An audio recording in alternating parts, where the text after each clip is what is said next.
Hi කොහොමද ඉතින්? ඔන්න අද නම් ආවා කතාවේ අලුත් කොටසක් අරගෙන. ඉතින් මුලින්ම සමාවෙල්ලනවා හැමදාම කතාව දෙනවා කියලා ඊයේ කතාව ගේන්න බැරි වුණාට. ඉතින් නොවැළැක්විය හැකිම හදිසි වැඩ කටයුතු ගොඩාක් ගැටුණ නිසා තමයි ඊයේ එපිසෝඩ් එක අරන් එන්න බැරි වුණේ. ඉතින් ඇත්තටම සෝරි ආයෙම එහෙම නොවෙන්න මම වග බලා ගන්නම්. ඒත් එක්කම මතක් කරනවා තවමත් ඔයාලා කතාව බලන්නේ channel එක subscribe නොකර නම් ටොක් ගාලා ගිහිල්ලා channel එක subscribe කරන් එන්න. අපි යමු අලුත් කොටසට. හෝරාවක් යන්නටත් මත්තෙන් කෙල්ලට ගිනි කබලට උණය. සිදු භීෂණය නිසා ඇය හොඳටම බිය වී සිටීම ඒට හේතුව වන්නට ඇත. ඒ වන විටත් ඔවුන් සිටියේ වාහනයෙන් ගමන් කරමිනි. අනගිගේ වාහනය හෝටලයේ නවතා ඒ රැගෙන ඒමට ඩ්‍රයිවර් කෙනෙකුට පැවසූ අතුල අනගිවත් සිතැඟිවත් රැගෙන ආවේ ඔහුගේ වාහනයෙන්ය. ඔහු වාහනය පදවාගෙන යන අතර අනගි සහ සිතැඟි සිටියේ පිටුපස අසුනේය. කෙල්ල සිටින්නේ කොල්ලාගේ පපුවට තුරුළු වීය. පිටුපස පෙනෙන ගොඩා කණ්ණාඩියෙන් අතුල ඒ දෙස බලා සිටියේ මහත් සැනසීමෙනි. මොවුන් දෙදෙනා මෙසේ ආදරයෙන් සිටිනු දැකීම ඔහුගේ හිතට මහත් සැනසීමක් ගෙන දුන්නාය. නමුත් ඒ සමගම ඔහු සිත තුළ බියක්ද හටගත්තේ තමන් විඳියේ අතීත වේදනාවන් තමන්ගේ දරුවාටත් විඳින්න වෙයිද කියන සැකයෙනි. තමා විඳි වේදනාවෙන් අල්පයකුදු තමාගේ දරුවාට නොම වේවායයි ඔහු සිතුවේ දිගු සුසුමක් පිට කරමිනි. ලොව සියලු පියවරුන්ගේ ප්‍රාර්ථනාව එයමය. කොතරම් වේදනා හමුවේ වුවද අතුල සිතුවේ තමාගේ දරුවාගේ සතුට ගැන පමණි. ඒ සමගම සිතගිට තදටම උණ ඇවිත් ඇති බව දැනගත් වහාම අතුල වාහනය ඖෂධ සැලක් අතර නතර කර ඇයට අවශ්‍ය ඖෂධ ගෙන ආවේ කෙල්ල වෙවුලන විටය. අතුලට කෙල්ල ගැන දැනුනේ දැඩි අනුකම්පාවකි. තව එක නිමේෂයක් ප්‍රමාද වූවා නම් තමාගේ වැරදි තීරණයක් නිසා අසරණ වන්නේ මේ අහිංසක කෙල්ලය. එසේ වූවා නම් ජීවිතයේ ඉතිරි කාලයම තමාට ගෙවීමට සිදුවන්නේ පසුතැවීමෙනි. අන් අයෙකුගේ වරදකට තමා වේදනාවෙන් සිටිනවාට වඩා තමන් අතින් වූ වරදක් නිසා වෙන කෙනෙක් විඳින වේදනාව දෙස බලා සිටීම අතිශයින්ම දරුණුය. එය දරාගත නොහැකිය. අතුලට එලෙස සිතෙන විට සිතට දැනුනේ මහා නිදහසකි. කෙසේ හෝ කවිශ්ක නිසා සිදුවන්නට ගිය මහා විනාශයක් වැළකුණි. ඒ සමගම ටනාෂා සහ ඇගේ පියා පිළිබඳව අතුලගේ සිත තුළ නැගුණේ අසීමිත කෝපයකි. මං අතුලගේ කටින් පිට වුණේ එකවරමය. ඇයි තාත්තේ? ඒ අනගිය. නෑ. අතුලේ කතාව මගහැරියේ තමන්ගේ තරහව පාලනය කර ගනිමිනි. කෙල්ල සිටින්නේ හොඳටම බිය වීය. තවත් ඇයව බිය ගැන්වීමට ඔහුට අවශ්‍ය වූයේ නැත. ඒ බව ඔහු දෑසින් අනගිටද ඉඟි කළාය. අනගි සිටියේ තුවාල වූ අතද සමග දැඩි වේදනාවෙනි. නමුත් ඔහුගේ සිත පුරා තිබුණේ කෙල්ල ගැන වූ අසීමිත අනුකම්පාවකි. අනගිගේ අතට මැහුම් කිහිපයක්ද එක්කලේ ඒ ගැඹුරට කැපී ඇති නිසාය. නමුත් කොල්ලාට තම අත ගැන පවා වගක්වත් නැත. ඔහු කෙල්ලව සැනසවීමට මහා වෙහෙසක් දරයි. අතුලට මතක් වුණේ තමන්ගේ අයියා නිතරම කියන කතාවකි. කොල්ලට අම්මගේ හැඩරුව තිබ්බට තියෙන්නේ උඹෙම ගතිගුණ අතුල. ඒක නිසා කොල්ලා ඒ ගෑණි වගේ කියලා හිතන්න එපා. කොල්ලා උඹ වගේමයි. කොල්ලා හිතන්නේ පතන්නේ උඹ විදිහටමයි. මොකක්ම හරි කලින් කරපු කර්මයකට උඹට එහෙම වුණාට කොල්ලට වරදින්නේ නැහැ. ඒකට හරියන්න හොඳ කෙල්ලෙක් ලැබෙයි. අතුල තමන්ගේ දරුවා ගැන කරදර වෙන සෑම අවස්ථාවකදීම අයියා පැවසුවේ එයයි. අතුලට සිතුනේද එය මෙය. එය සැබෑවකි. ඔහුගේ සිතුම් පැතුම් හැසිරීම් කතා කරන ශෛලිය පවා තමන්ගේමය. මේ මගේම දරුවාය. මා ඔහුව වසර ගණනාවක් තිස්සේ ඉතා ලස්සනට හදාගත්තාය. එය සිතන විට අතුලගේ සිතට නැගුණේ මහත් ආඩම්බරයකි.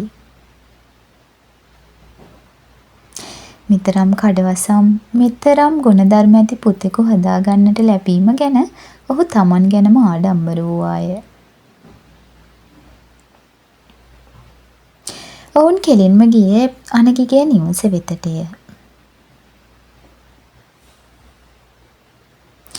කෙල්ලව ඇගේ නවාතැනේ දමා යන්නට අනගි කිසිසේත්ම කැමති වූයේ නැත.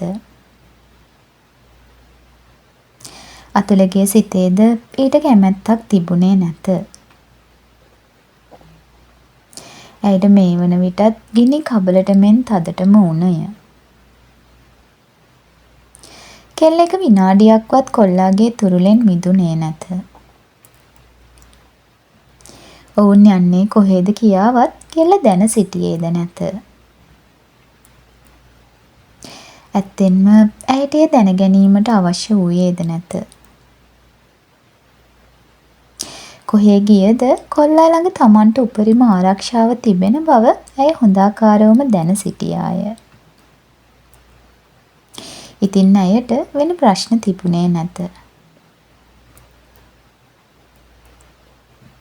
අනගිගේ නිවසට ගිය සැනින් ඇය වෙනුවෙන් කාමරයක් පිළියෙල කිරීමට සේවිකාවට පැවසූ අතුල අනගිට පැවසුවේ ඇයව කාමරයට රැගෙන යන ලෙසය. ඇය හොඳටම බිය වී ඇති නිසා මෙසේ උණගන්නට ඇති බව නිර්වාන් පැවසූ අතර මේ වන විටත් අවශ්‍ය ඖෂධ ලබා දී ඇති නිසා බිය විය යුතු නැති බව ඔහු පැවසුවේ අනගි ඔහු ඇමතූ විටය. නිර්වාන් උදෑසනින්ම පැමිණෙන බවටද අනගිට පොරොන්දු වුණේ මේ මොහොතේ ඔහු කොතරම් නොසන්සුන්දැයි නිර්වාන් හොඳාකාරවම දන්නා නිසාය.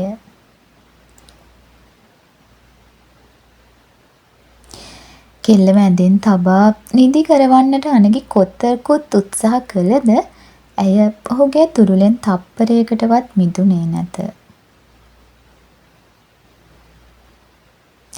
අතුලද දොර අසලට වී මද වේලාවක් මේ අහිංසක ආදරය දෙස බලා සිටියාය. සෙමෙන් කොල්ලා ළඟට ලං වුණු අතුල නිින්ද යනකල් ළඟින් ඉන්න කියමින් කෙල්ලගේ හිස පිරිමැද තමාගේ පුතාගේ උරහිසට තට්ටුවක්ද දමා කාමරයෙන් පිටව ගියේ ඒ දෙදෙනාට නිදහසේ ඉන්න ඉඩ හරිමිනි. කොල්ලා කෙල්ලව තවත් තමන්ගේ පපුවට තද කරගත්තාය.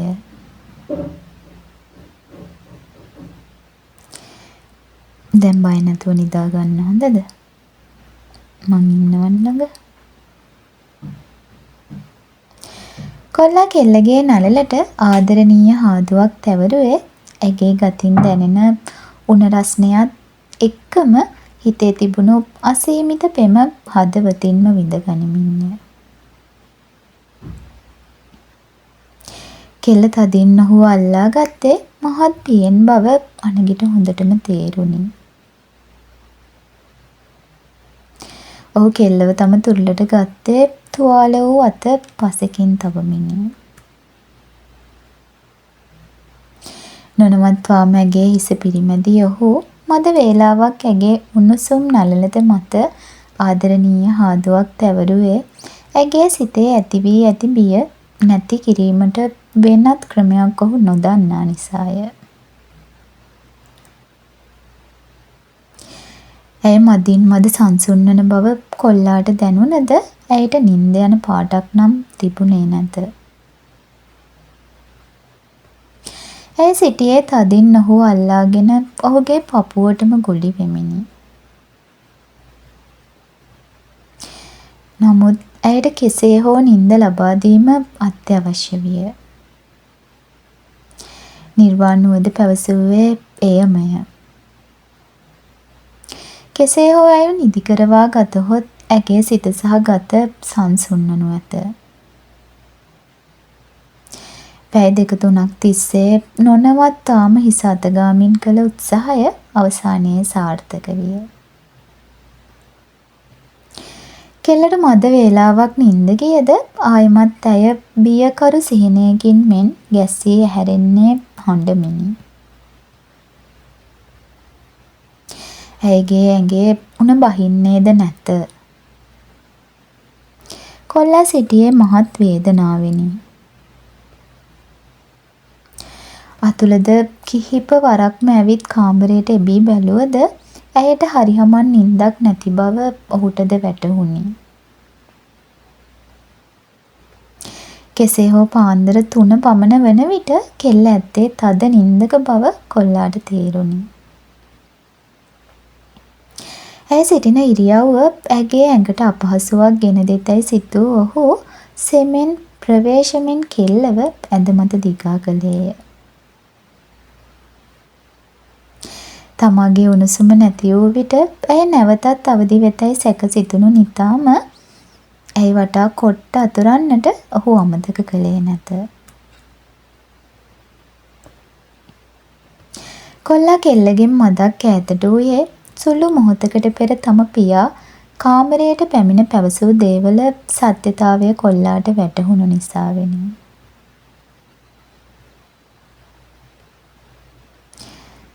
එයාව නිදි කරලා ඔයා කාමරයට ගිහින් නිදා ගන්න පුතා. එයා ගෑනු ළමයි. ඔයා මෙහෙම රෑ තිස්සේ එයා ළඟට වෙලා ඉන්න එක හොඳ නැහැ. අතුල එසේ පැවසුවේ කාගේ වුවදැයි දියණියක් නිසාය. ඔහුට තම දරුවා කෙරෙහි අවිශ්වාසයක් තිබුණේ නැත. නමුත් ඔවුන් දෙදෙනාම මෙහි මොහොතේ සිටින්නේ හැඟීම් බරවය. ලොවෙන් මදක් දුරස්වය. කෙල්ල සිටින්නේ දැඩිසේ බිය වීගෙනය. කොල්ලාද සිටින්නේ දැඩි ගතේ සහ සිතේ වේදනාවෙනි. ඉතින් ඔවුන්ට ලංවන්නට තවත් මහා හේතු අවශ්‍ය නැත. ඔවුන්ට දැන් නැත්තේ ඔවුන්ගේම ලෝකයේ පමණි. අන් කිසිවක් ඔවුන් දෙදෙනාටම මෙහි මොහොතේ සිහිවන්නේ නැත. ඒ නිසාම අතුලද නිදි වරාගෙන කාමරයෙන් පිටත වූ සෝෆාවේ අසුන්ගෙන සිටියේ කිසිසේත්ම නුසුදුසු යමක් සිදුවීමට ඉඩ නොතැබිය යුතු බව දන්නා නිසාය.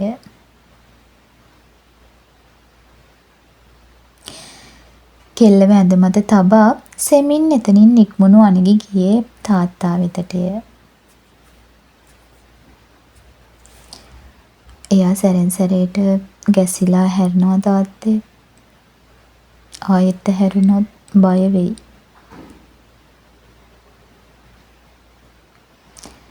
මට තේරෙනවා පුතා. අපි මැගී ආන්ටිව දුව ළඟින් ඉන්න කියමු. ඔයත් දැන් ටිකක් කාමරයට ගිහින් රෙස්ට් කරන්න. අතුල නිවසේ සිටි විශ්වාසවන්ත සේවිකාව වූ මැගීව සිතැඟි සිටි කාමරයේ හිඳ වූයේ ඇයට කිසියම් හෝ අවශ්‍යතාවයක් ඇති වුවහොත් තමන්ට දන්වන ලෙස පවසමිනි. ඒ අනගිගේ සිතටද මහත් සැනසීමක් ගෙන දුන්නේය. නුපුරුදු පරිසරයක තනි වී සිටින කෙල්ල රාත්‍රියේ නැවත අවදි වූහොත් බියවීමට ඉඩ තිබුණි. වසර 10ක සිට නිවසේ උයා පිහා වැඩ කටයුතු කරන මැගී ආන්ටි අහිංසක ගුණගරුක මාතාවකි. ඇගේ දරුවන් ලොකු මහත් වී විවාහ වීමෙන් නික්ම ගිය පසු ඇය මේ රැකියාවට පැමිණ තිබුණි. ඇය අනගිටද සැලකුවේ තමාගේ දරුවෙකුට මෙන්ය. ඉතින් සිතැඟි ළඟ ඇයව තැබීමට අනගිට කැමති විය. වොෂ් එකක් තමාගත් කොල්ලා නැවතත් කෙල්ලගේ කාමරයට එබී බැලුවේය. ඇය සුවසේ නිදන්නීය. සිතේ වූ බර තරමක් අඩු කරගත් කොල්ලාද තමාගේ කාමරයට ගොස් ඇඳ මත දිගා වූයේ සැනසුන් සුසුමක් කෙළමිනි. පසුදා උදෑසන අනගේ අවදි වන විට වේලාව උදෑසන 9 පසු වී තිබුණි. අවදි වූ වහාම ඇඳුම් මාරු කරගත් කොල්ලා කෙලින්ම ගියේ කෙල්ලගේ කාමරයටය. ඒ යන විට කෙල්ල ඇඳ මත සිටියේ නැත. නමුත් වොෂ්රූම් එක ඇතුලෙන් නැසුණු ශබ්දයෙන් ඇය සිටියේ ඒ තුළ බව ඔහුට තේරුණි.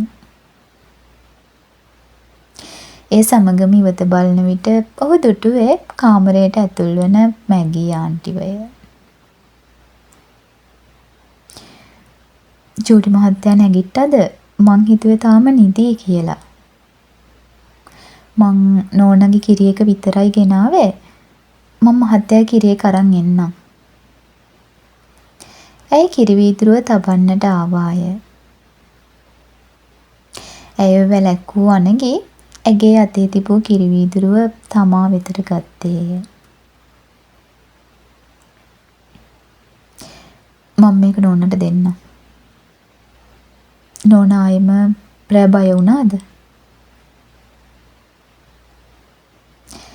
නෑ ජූඩි මහත්තයා, නෝනට එහෙම්ම නිින්ද ගියා.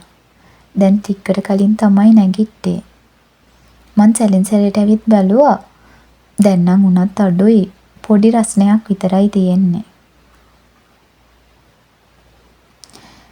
හරි ආන්ටි. ඔහු කෙල්ලගේ කාමරය තුලට විත් ඇඳ මත හිඳගත්තේ ඇය එනතුරුය. ඔහු මුහුණලා සිටියේ බැල්කනිය දෙසටය. මූණකට සෝදාගෙන කෙල්ල එළියට ආවේ මාරු කර ගැනීමට වෙනත් ඇඳුමක් හෝ ඇය සතුව නොමැති නිසාය. එළියට ආ කෙල්ල දුටුවේ ඇඳ මත වාඩි වී බැල්කනිය දෙස බලා සිටින කොල්ලාවය. කෙල්ලට දැනුනේ කියාගත නොහැකි මහත් හැඟීම් සමුදායකි. වේගයෙන් කොල්ලා ළඟට ආ ඇය ඔහු ඉදිරියේ තන ගසා ඔහුගේ මුහුණ දෙස බලමින් ඔහුට තවත් ලං වූවාය. කෙල්ලව දුටු විට අනගිගේ පපුව පිච්චී ගියේය. ඇගේ දැස් රත් පැහැ ගැන්වී ඉදිමී ඇත. ඒවා දකින විට ඇය කොතරම්නම් වේදනාවක් වින්දා දැයි ඔහුට තේරුණි. ඒ සමගම කෙල්ල එකවරම කොල්ලාගේ මුළු මුහුණම සිප ගන්නට වූවාය. සුළු වේලාවක් යන තෙක්ම ඇය නොනවත්තාම ඇගේ දෙතොල් ඔහුගේ මුහුණට තද කරමින් අංශුවක් නෑර ඔහුව සිපගත්තේ දැඩි ආවේගයකිනි.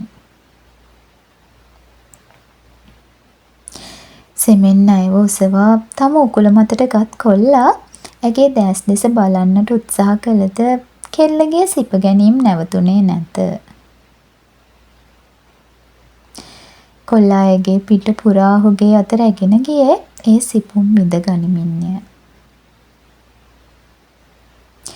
නොනවත්වාම ඇය කොල්ලාව තදින් සිප ගත්තාය.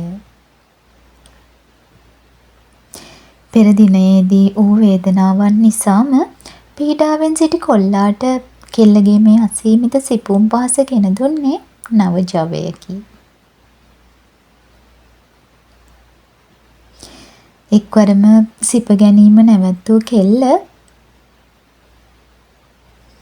ඔයා මෝඩෙක් වගේ හැසිරෙන්නේ ඇයි?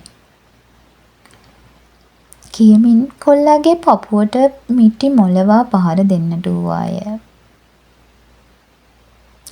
තුවාලය ඇත්තේද ඒ පස නිසා කොල්ලාට තදින් රිදුනි.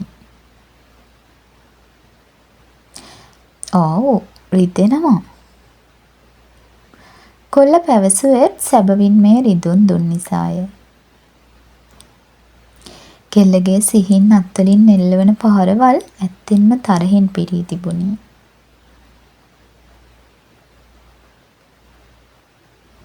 මොනවා හරි වුණා නම් එහෙම මෝඩෙක් වගේ මෙතන.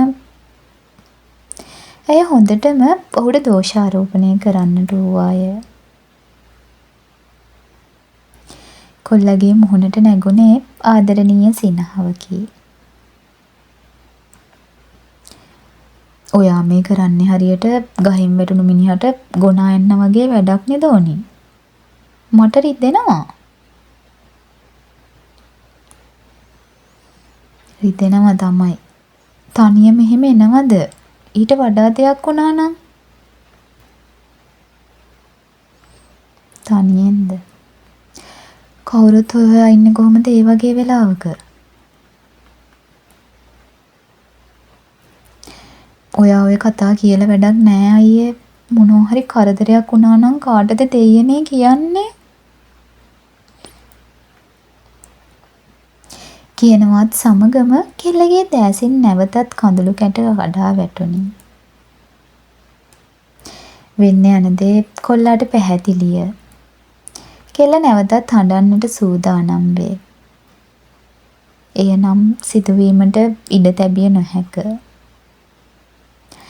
එක්වරම කොල්ලාගේ දෑස් දෙස මොහොතක් බලමින් කෙල්ල නැවතත් මොනවදෝ කියන්නට වූවාය. ඇයි කියවන කිසිවක් කොල්ලාට පැහැදිලි නැත. ඔහු බලා සිටින්නේ ඇගේ දෑස් දෙස පමණි. එක්වරම කොල්ලා ඇගේ දෙතොල් මත තමාගේ දෙතොල් තැබුවේ කෙල්ලගේ කතාව නතර කරවමිනි. ඇයි කොල්ලගේ දෙතොල් දෙස බැලුවේ ක්ෂණයකිනි.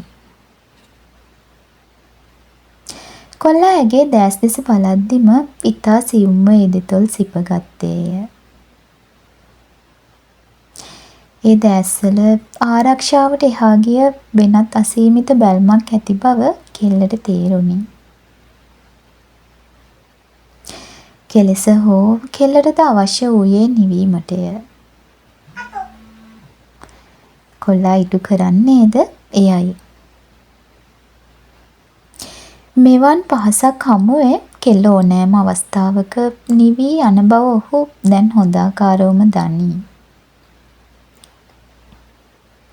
කෙල්ලගෙන් කිසිදු විරෝධතාවයක් නැත.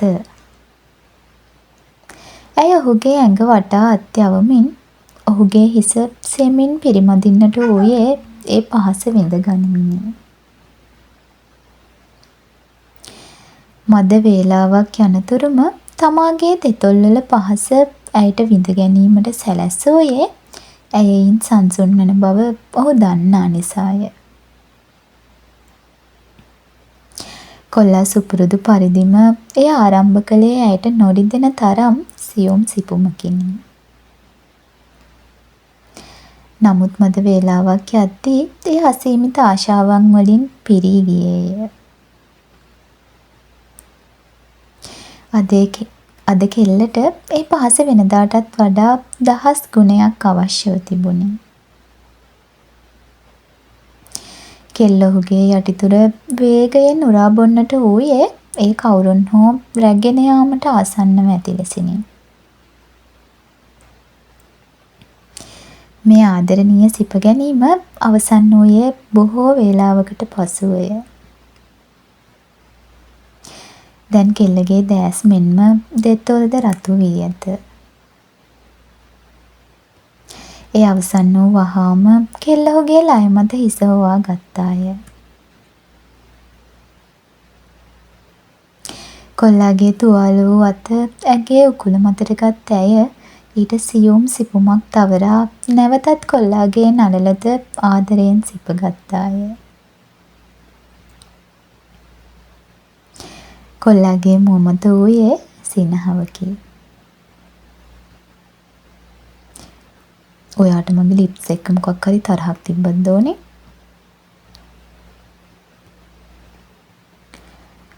නෑ. ඒ ඇයි? නෑ නිකන් නැත්තම් කමක් නෑ. කොල්ලා කියන්නේ සංගවාගත් මදහසකිනි. අනේ කියනවත් සමගම කොල්ලා නැවතත් ඇගේ කොපුලක් සිපගත්තේ සියුම්බය. මේ මොහොතේදී කාමරයේ දොර අසල කිසිවෙකු සිටින වග ඔවුන් දැන සිටියේ නැත.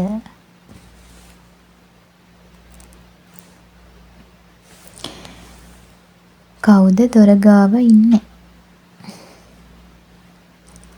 කම්මැලිකමටත් එක්කන් ගෙස් කරගෙන යන්නකෝ. කමෙන්ට් එකක් දාගෙන යන්න. කතාවට කැමති නම් ඔය තියෙන ලයික් එකක් ඔබාගෙනම යන්න. ඉතින් හෙට නම් අනිවාර්යෙන්ම තවත් කොටසක් අරගෙන එනවා. එතකන් ගිහින් ඉන්න. පරිස්සමට සතුටින් ආදරෙන් ඉන්න.